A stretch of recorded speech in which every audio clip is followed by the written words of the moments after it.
Hello everyone watching at home, this is Adelaide Eternal bringing you the final round of our monthly tournament. This one is Highlander.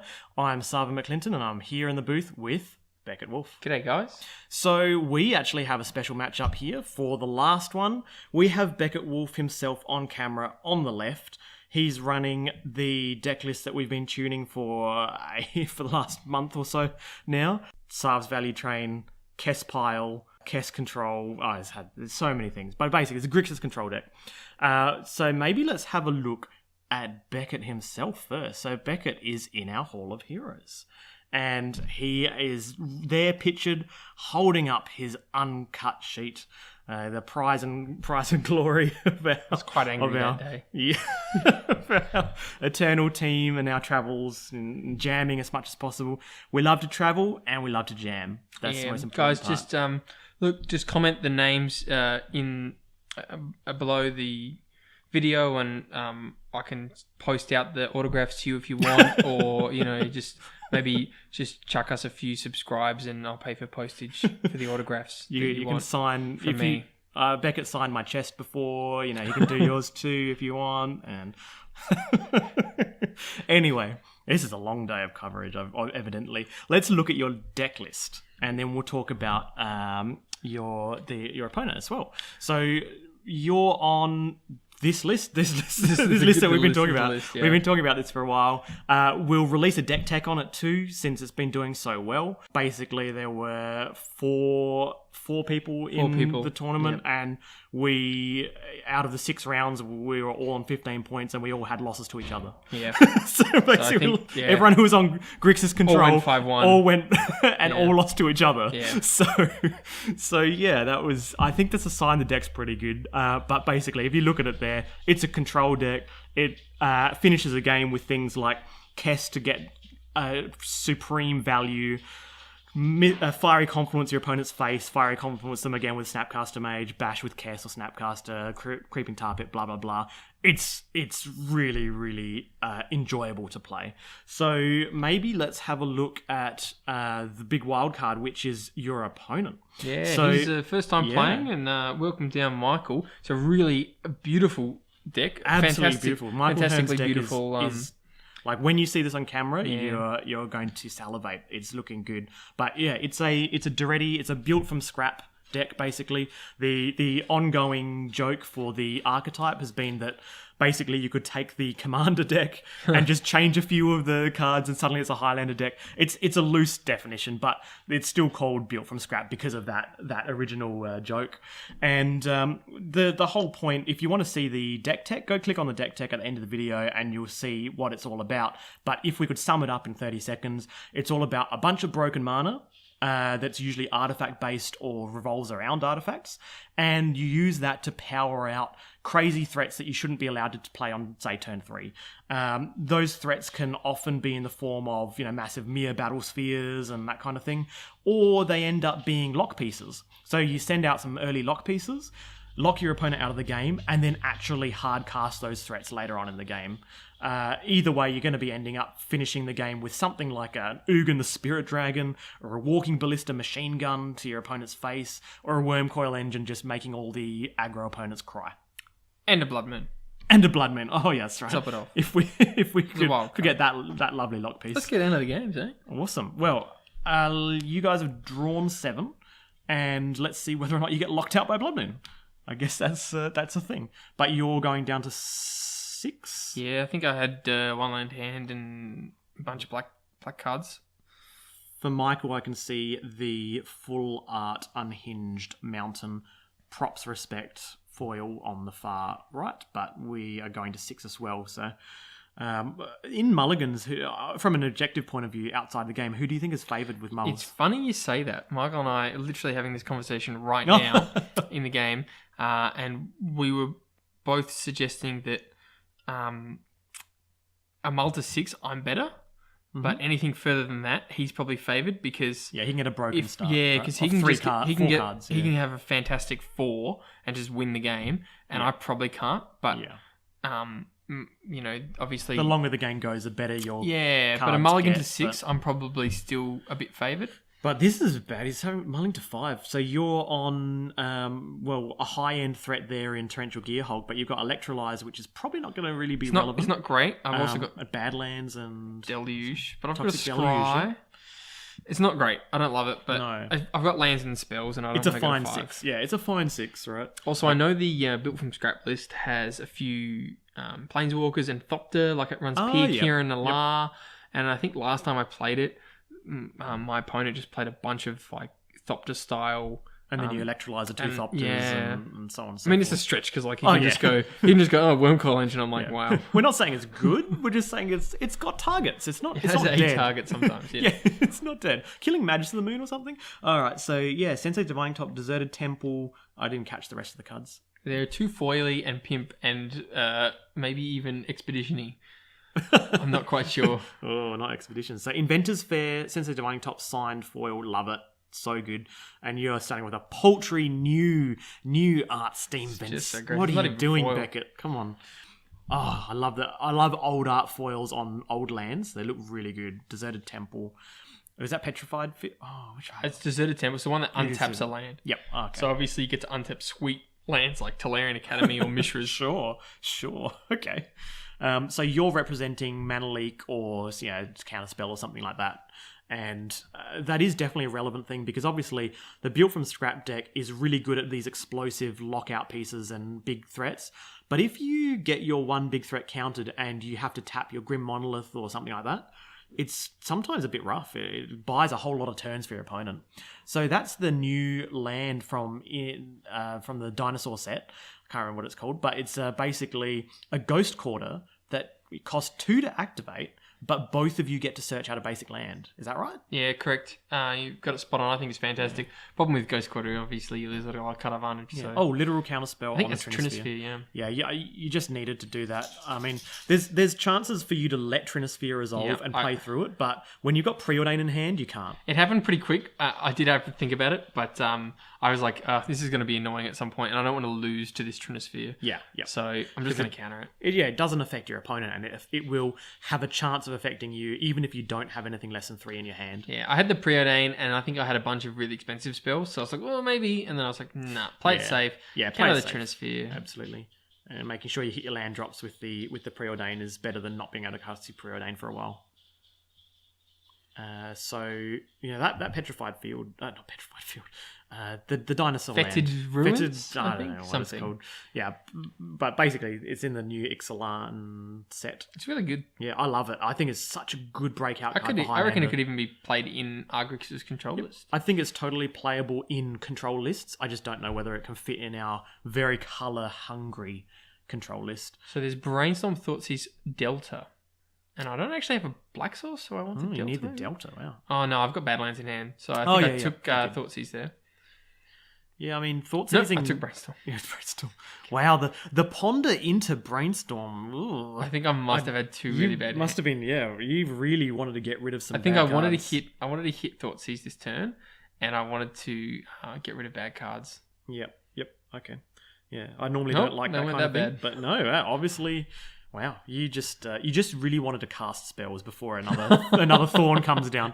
So that's a Phyrexian Metamorph and something behind it. Staff of Nin is what it is. Oh, Staff of Nin. Yeah, sweet, I love isn't that it? card. How good is this it? deck is awesome. I love it. So Because I was like, I could Yeah. take the thing he can actually cast, but I'm like, he's only going to copy a spell sky, so just take the Nin and say you're not that's going the to be able thing to get about back Built in. from Scrap is you're constantly worried. You're like, They're haymakers, though. They're big you're haymakers. Like, I'm like, well, he could just like play Basalt Manaloth and then untap and play stuff in next turn. So And I he's have got to, Sensei Divining Top to find those things consistently. Sensei's Top is really, really strong in the deck, and that's why he deserves the full point for when it's used in this deck. Grim Monolith. So he would have been able to just bulk down a stuff in next turn, which Yes, really good versus me. that's right. For those who haven't had the pleasure of playing with Staff of Nin, 6 mana artifact that basically... Too expensive. 6 mana artifact. It deals 1 damage to target creature or player and draws a card, right? So you can tap it to ping, Tap to ping. and you just draw an extra card a turn. A turn. Okay, cool. Wow. Colligan's Command, strong. Yeah, it's pretty good versus him. Wow. So yeah, not 2 damage. Destroy artifact and you discard a card, which hits Phyrexian Metamorph, which was the last card you knew. That's backbreaking, but Michael has access to Top, and Top's just going to constantly feed him the right mana. card. He's got mana here. I mean, Wormcoil Engine here would be insane because Grixis has a whole lot of trouble dealing with Wormcoil, being that you can't exile very easily at all. So, and that Electrolyzer's looking pretty bad still. You're just going to have to cycle that, right? I did the old, if I show the camera, he might think I have Mana Drain or something. Yeah, yep. I know I do that a lot. I show the camera cards a lot, and it usually means my hand is either terrible or really good. It's probably not in the middle. I don't think I'll be incentivized to show the camera if it's in the middle. He could have read my bluff. Yep. Oh, okay. More mana. Yep, more mana. So he's really switched on to drawing something off that top and just slamming it down and hoping you don't have a counterspell. So once you get your 6th land, you're going to have counterspell off the Gearhulk, which is going to be strong. Right. So there it is. There's a 6th land. So yeah, you just pass the turn. Alright. So you're fetching here main phase because you want to cast Colligan's Command instead of counterspell? Yeah, I think I might Seems loose. What am I doing? I might be going his draw step, Colligan's destroy an artifact, and make so you're just discard. fetching main phase. Because I know he doesn't really play instants. I could be wrong. I might just not be doing that at all. But the problem is he can always activate Sensitive Divining Top and discard it if he gets a threat. So yeah, you have to I think you just want to cast Counterspell, right? Guess we'll find out, huh? Yeah. But I know he doesn't have instants. So I know but if you made him discard, then he can activate Sensitive Divining Top and discard the top. Discard the top. That's a really good point. Yeah. Not the top, but the card that you've drawn off top, I mean. Well, I didn't do that anyway. Yeah. I'd forgotten. Just fetch main phase for the lols, right? Just for the lols. Yeah. So you have to deploy Gearhulk this turn. I guess I've already played Brainstorm, and I don't have Jace in my deck. Well, yeah, if you don't deploy Gearhulk in this turn, then you're not going to be able to use the cards off the Ancestral Vision next turn profitably. So you're guaranteed deploying it. So if he doesn't cast a big dork, then you're going to end of turn Colligan's Command something, right? Yeah. So I was right, and by right I mean wrong, and by wrong I mean right, because I didn't do the draw step Colligan's, which I thought I did. I did what we realised. Yeah. Brainstorming it there together was correct, which is to keep it up for counterspell. He does nothing, then you flash back Colligan's Command instead. Oh, yeah, Colligan's Command hits. Oh, man. This is so delicious. Here I'm about to go in response, and then I'm like... Oh, wait a second. Why would I counterspell that when I can flash back Colligan's, just 2 damage to that? Exactly right. That's a Goblin Welder, and destroy target artifact. Because you could see me go to tap straight away. Instinct. Operate on instinct. Just like, I'm going to counter, and then I'm like, hang on a minute. I know. I the feeling that Michael would have had there of drawing the Goblin... would have been so good because it's just giving him access to everything in the graveyard, including Phyrexian Metamorph, which becomes anything. But unfortunately, you had exactly the blowout, the biggest possible blowout. And now you get to draw 4 cards when you get to your turn, and you get to actually deploy them because you've already deployed the Gearhulk now, so it's out of your hand. You don't have to hold up a bunch of mana. It's pretty good. Oh, yeah. It's definitely feeling good. But you're not out of the woods. woods. I'm glad I played correct as well. I'm glad you played correct too, to defend the deck. You know, we can't have our baby be ruined by you punting. I don't think I was. Right thing. I mean, like even Colligan's there is probably just a win, right? Oh yeah. Yeah. Is this end of turn fact or fiction? Yeah, at this stage it feels a bit overkill, doesn't it? Wow. So, splitting, there's a Mystic Confluence in there, and then a bunch of lands, right? And a Bolt, yeah. And a Bolt, okay. Well, it's probably... And Tasiga, oh man, this is a big split. Good. So it's basically one side Tasiga Bolt, one side Mystic Confluence. Yeah, right? Probably. The Mystic Confluence locks him out of the game, right? He can no longer play the game with Mystic Confluence active, right? But he'll have one turn to deploy something on his turn. This is end of turn. End of his turn, yeah. So if he gives you, but here you just take Mystic Confluence, right? Yeah, because now he's locked out of the game because you're just going to Confluence whatever he plays next, giving you enough tempo to just beat face and win. So and the Bolt as well. So I would have gone Bolt and Tas in one pile, and Confluence and maybe one land because you guaranteed take Confluence, right? And you can even Confluence, bounce back your Gearhulk. and then end of turn play Gearhulk. Next turn play Gearhulk and Bolt face or something. Like there's these shenanigans that you can do. Wow. Dak Faden taking your one artifact. Yeah, I think I just was like, well, I'm so far ahead. Right? Well, it makes the compliments better because he gets like the 3 less mana. Yeah, and then untaps, and then you truly can pay enough mana. Wow, if you get that back and you pay mana to untap it this turn, then the next turn you go Confluence, counter what you do, return Gearhulk to hand, play Gearhulk, bolt your face, untap, attack for 5. Well, he's already on 6. I mean, it's over. It's over, but it's funny, right? So yeah, there's the Confluence. I don't even know what that is. Yeah, I was just like, I think it's a duplicant or something like that. Yeah, it is duplicant. But yeah. Duplicant's a good draw. You just pump that as soon as he goes to cast something. I got a Mystic Confluence. I got Mystic Confluence. I got a Mystic Confluence. So wow, that was a rough match, man. Like Michael was so set up to draw a Haymaker and resolve the Haymaker. Maybe he had about 2 turn opportunities, but the top didn't find him exactly the right Haymaker that he. No, he doesn't have the shuffle effect. I can't talk up top enough. Now that it's on a point, it's a bit of a stretch. I mean, we can't top ourselves. Afford it. We can't afford it. I like topping his deck. Unfortunately, in that deck, it's really good. So there's me siding in Hydroblast because I'm scared of Blood Moon. Yeah. And like I was. You don't feel good about it. No, I was umming and erring about it. It kills Duretti. It kills Goblin. Yeah. And I put in Spellbomb because I'm scared of Winter Orb.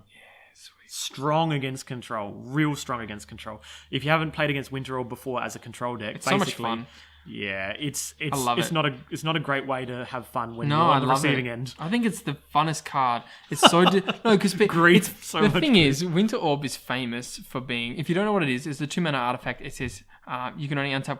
Each player can only tap 1 land, untap 1 land per turn, and it's been seen as this like card that is the least fun card to play against because it stops you being able to play Magic. And I find it so fun because it adds this whole new dimension into the game. It affects both players, which makes it fair in a sense, but it's obviously better in an artifact rampy deck like Michael's and worse, if you're playing a control deck like mine. So it's a beautiful card to have in a sideboard, and it makes huge decision trees where you're like, well, I could untap 4 times and try to play Cryptic and blow them out, or I could untap 1 and just play this Bolt right now. And it's so good. It's so much fun. I love it. Well, looking at your sideboard, I'll come back to that in a sec. You took out all the hand disruption and a Diabolic Edict because you're on the draw, so you don't want the hand disruption on turn 1. Is that why you're taking it out? I guess so. I think there's an incentive to keeping Thoughtseize, but not Inquisition of Kozilek, just because you're on the draw, you go to your turn, and you need something to do on your turn, and that's Thoughtseize. There's no other interaction you have. Then he untaps, and he's on the play, and he gets access to a whole bunch of mana, which he does something nasty on. That's my thought, because you can't really counter anything. Yeah, maybe take out a Remand or something. I'm not sure. Remand doesn't seem Remand's awful, surprisingly okay against them. It does what you need it to do, which is often time walk them. But sometimes it just double time walks them because you just tap their Grim Monolith. They can't get to untap it. But what was the topic that you were saying before that I said I'll comment on? Sideboards. The sideboard. Oh, okay. Sideboard Hydros? I've lost it now. There's a lot. That's right, Winter Orb. Yeah, so Winter I was Orb. saying this. Here's a scary thought, and I'm going to say this, and you're going to be like, oh, I'm sure.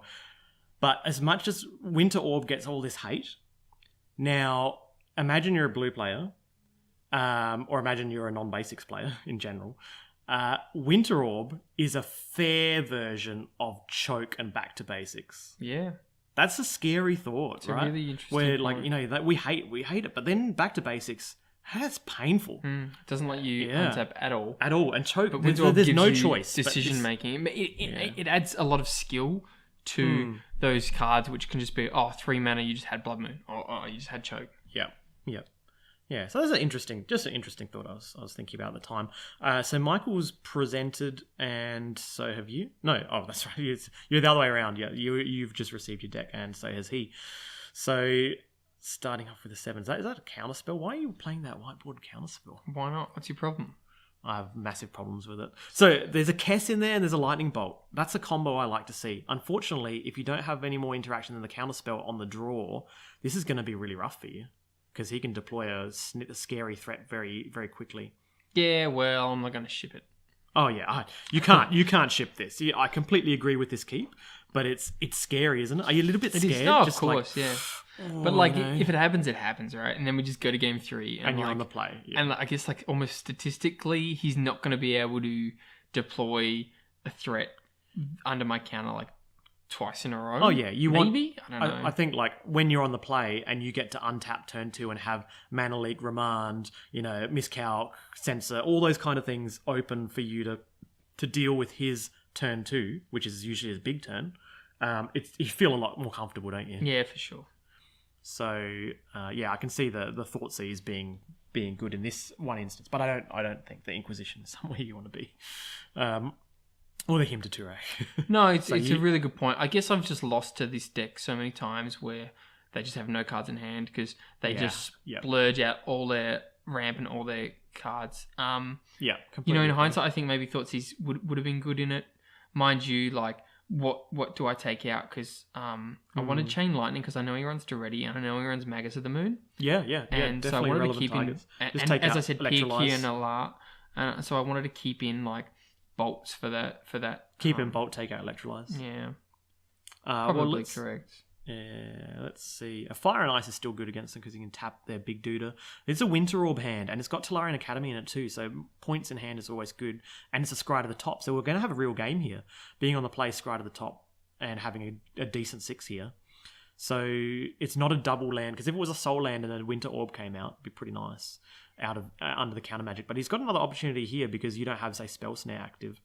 So, it's a top instead of... And so is he scaring you with Red Elemental Blast, so not doing the Winter Orb? I guess maybe if he Winter Orbs there, I still just untap it anyway, and I still play an untapped land. So he's in like the same position. True, right? But you got to get it out under the counter spells. Once you got counter spell active, you'll never resolve Winter Orb. Yeah, but I can see his logic. Like it hurts him more because he taps 2 for it, and then he only untaps 1 land, and then I've got 2 untapped. There's a tempo loss there. Yeah, for sure. Yeah, I understand what you mean.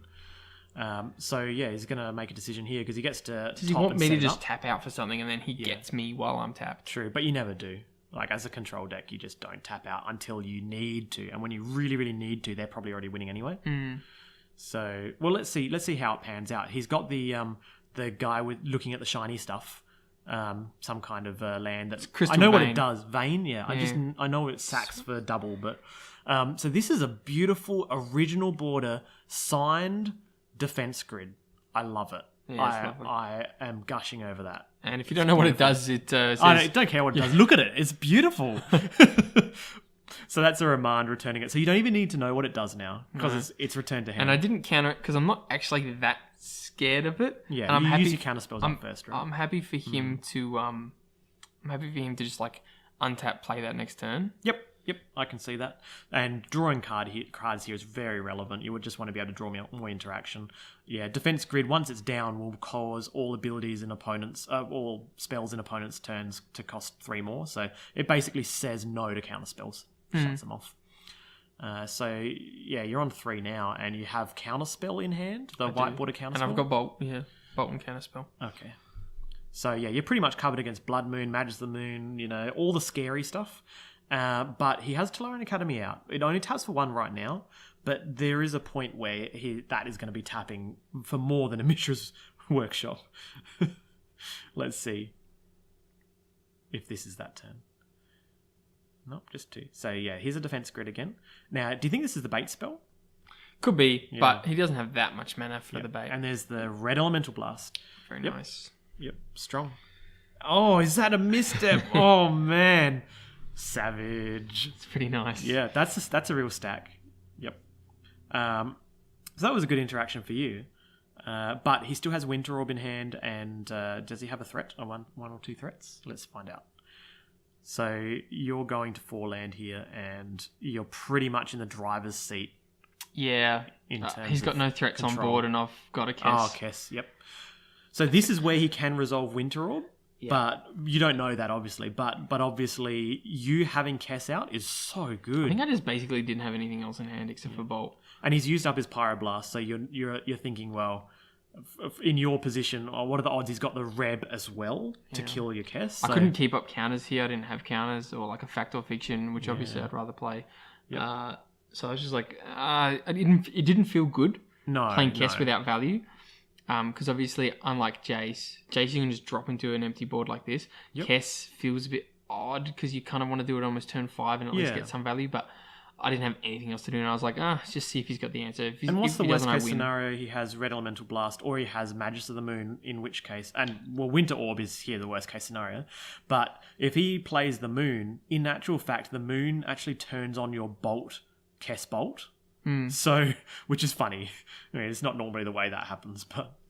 And here's how good that is so good. So this, if you haven't seen it before, it's got a Will of the Council that basically functions in a way that you have complete control over drawing an additional card every turn. Yeah. So it's essentially just 4 mana, draw an extra card a turn. Yeah.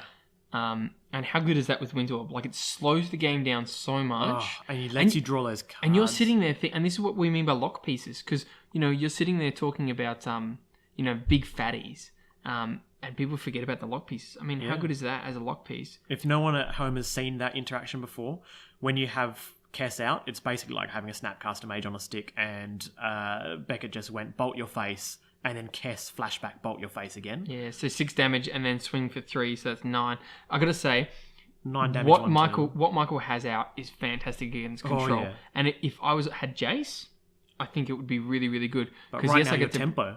But right now, because I've got the damage on board, he needs to find an answer, which is really unfortunate for him. Because I think that's a beautiful thing against control. Slow the game down so much, but you get to get that little card advantage, draw a card a turn. It's really, totally agree. Really nice. And he'd be in the driver's seat there. But... And you're untapping Tolarian Academy as well. Yeah, it's strong. And deploying more artifacts with it, and then untapping it again, deploying more artifacts with it again. Each turn, it's just strong.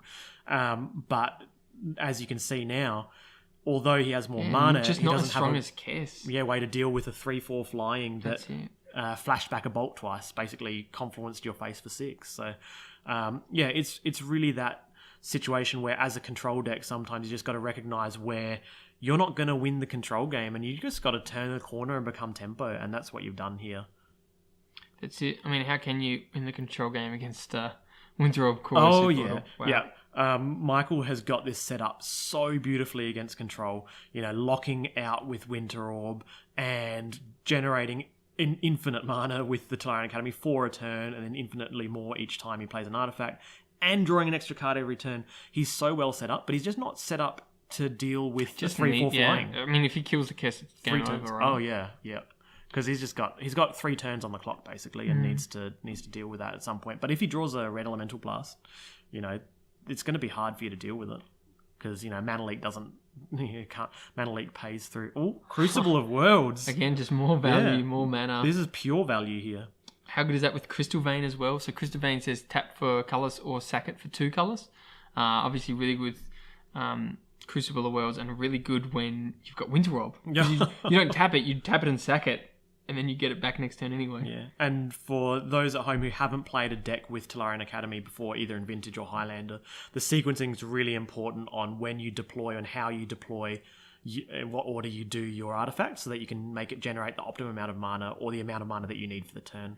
Back to Beckett's side, he's been able to untap a single land, then play another land, allowing him access to 4 mana, which is a good spot. And this is the Lightning Bolt. So there's a Lightning Bolt and then Kess Lightning Bolt again. I did it twice. I did Chain Lightning, swing, Bolt, swing.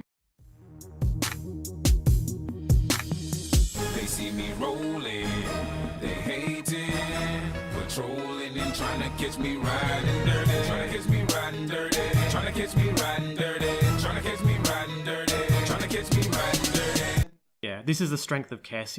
It's that Jace Vryn's Prodigy flipped -3 every single turn for no cost. Yeah, the double flashbacks are really, really strong. And so Michael's just going to have to find something off this top. I don't know if he runs a blue Elemental Blast, but that's it. Yeah. Wow, that was a really, really cool game, and actually a great opportunity for us to display to everyone how Kess works. I'm glad that it worked out, unfortunately for Michael, but I'm glad it worked out in terms of demonstrating the flashback potential. It's strong. We also got a little taste of Michael's deck, which I like as well. And you can see not only is it beautiful, but there. it is strong. Yeah. I was constantly afraid of that Tolarian Academy tapping for 6, deploying a Wormcoil Engine, and completely shutting down your aggro, your tempo. Yeah, well, thanks heaps for watching, guys. That's it from us for this month of Highlander. You can see the deck lists up on Oz Eternal, so you'll see the full top 16 lists there. And if you're interested in the Kess control, the Grixis control list, hit us up and we'll develop a deck tech for you. Fantastic, guys. So, yeah, next up is Vintage. Look forward to seeing you then. And we're Adelaide Eternal. Thanks for watching. Thanks, guys.